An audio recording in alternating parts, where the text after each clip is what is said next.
Welcome back, friends, to another Dissidia Final Fantasy Opera Omnia video. Lids87 here, and in today's video, it's going to be more of an informational, foresight type of awareness video. That being said, disclaimer, there are going to be spoilers for the future of the global side of the game due to JP Foresight, so if that is not your thing, then this video might not be for you. I appreciate you joining. Everybody else, let's go ahead and get started. Now, I am making this video because of an LD we are going to be receiving on the global side, being Kain's once he gets his intersecting will.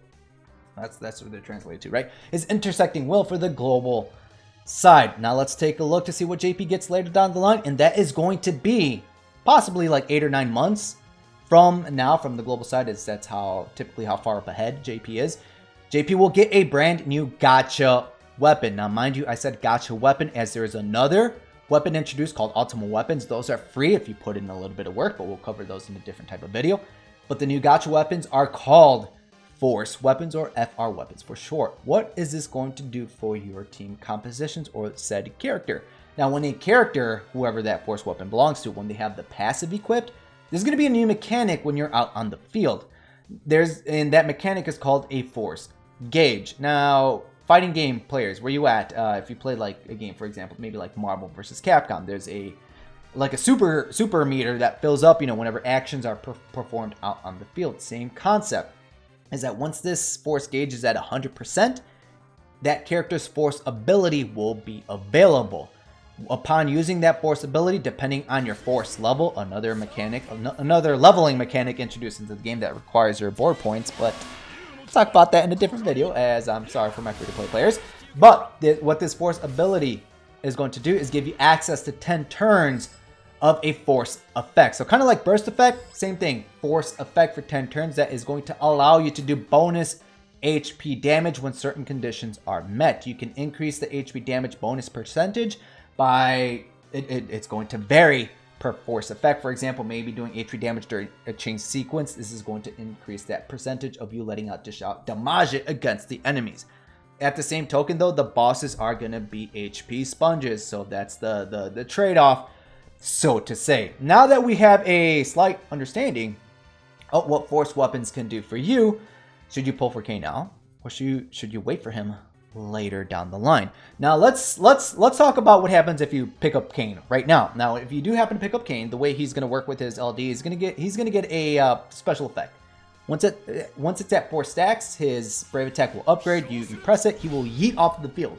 He will do the whole dragoon thing. He'll be stuck in the air, freaking out up there, just chilling there. Okay, he's going to stay there, and then anytime anything happens on the field, he's going to do off turn damage, his Medusion. All right, so those of you that have already been experimenting with off-turn damage dealer, kind of like Yang, Cloud of Darkness, with Cloud of Darkness's burst effect, or even Court, you guys know that this could help you dish out a lot of damage, especially if you pair them up with units like possibly like Setsu, Taste the Rainbow, and maybe like units that take turns back to back, like Zidane. Break something, gets another turn. Same concept with Jex, or Lightning. Once Lightning gets her, when she gets her, not her Crystal level 90, that's a little bit later. Once she gets her burst plus, you could take full advantage of this, as also Kain's Medusion, or his off-turn damage once he's in the air. You can also do that during a burst mode. So you guys know that's just big numbers for you against your enemies. So if you pick it up now, you're going to enjoy that type of gameplay.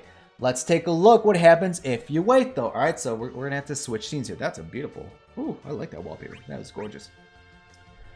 In order to understand a little bit later, let's go ahead and take a look at the actual banner. So when force weapons are introduced, kind of like how we have been getting with new weapons being introduced, they're going to be featured. So in this case, Ursula, I believe her name is, she just came out, she gets a force weapon. There's going to be a burst weapon on there. In this case, it's Gabranth, but there's also going to be 3 other LD weapons on this banner. If you decide to wait, you could possibly pick up duplicates for a force weapon. Before I talk about that whole process, the drop rates of a force weapon is going to be the same as LD weapons, being a single is 0.5% and the 11th on a multi-draw is 5%. So you guys see it's the exact same thing.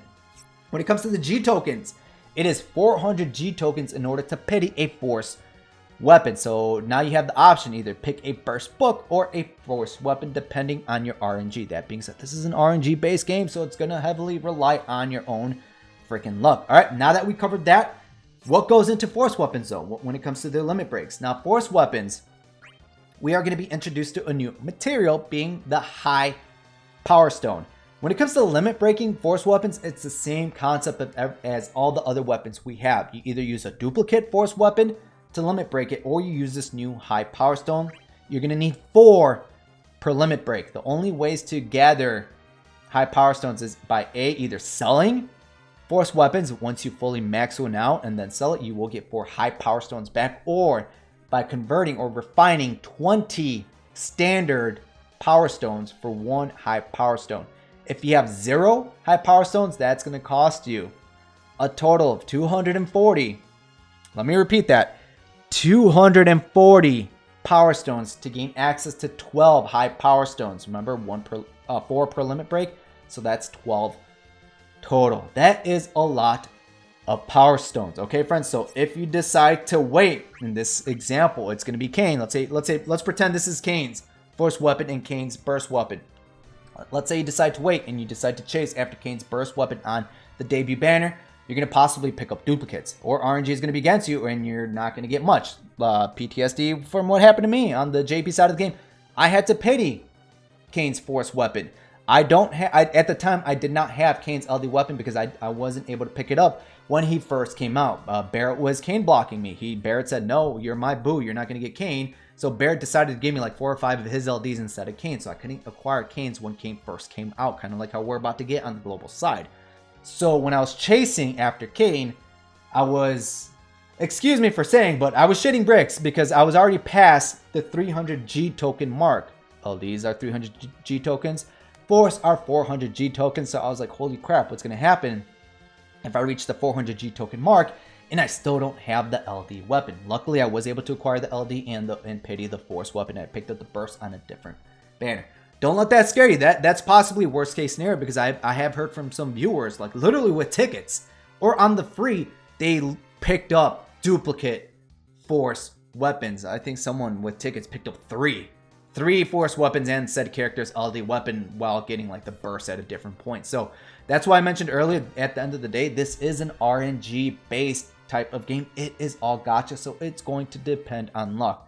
What I typically like to say though is that if you know a character is going to be coming out later down the line, why pick up their gear now when you could chase them later down the line and possibly get duplicates of that gear? Just save your resources now for somebody else like Ida, because we all love Ida. She's going to get her LD soon on the global side of the game, so just save those tickets and gems for Ida, right? Huh? But that aside, but I would say like save some resources now and chase later down the line. So it's going to come down to what you want to do on your own personal account. Now, if you are just a little bit afraid because of RNG, maybe you want to throw some tickets now. I might do that again because of the PTSD I experienced from JP. Almost having to pity the Force and the LD potentially. That would have screwed me over. That would have really screwed over my resources. Maybe I'll throw 100 tickets on Global just to get the LD, get it out of the way. Or maybe you want to wait yourself until later down the line. But if I had to advise right now, I would say if you have some of these off-turn damage dealers like Ace, like Core, Cloud of Darkness, or even a friend support Cloud of Darkness, or Yang. Yang's getting a little bit outdated, but with Setzer, he could bring them up to speed. Just saying, I think you will be fine. His intersecting, I need more coffee. His intersecting will is, Kain's intersecting will is going to be permanent.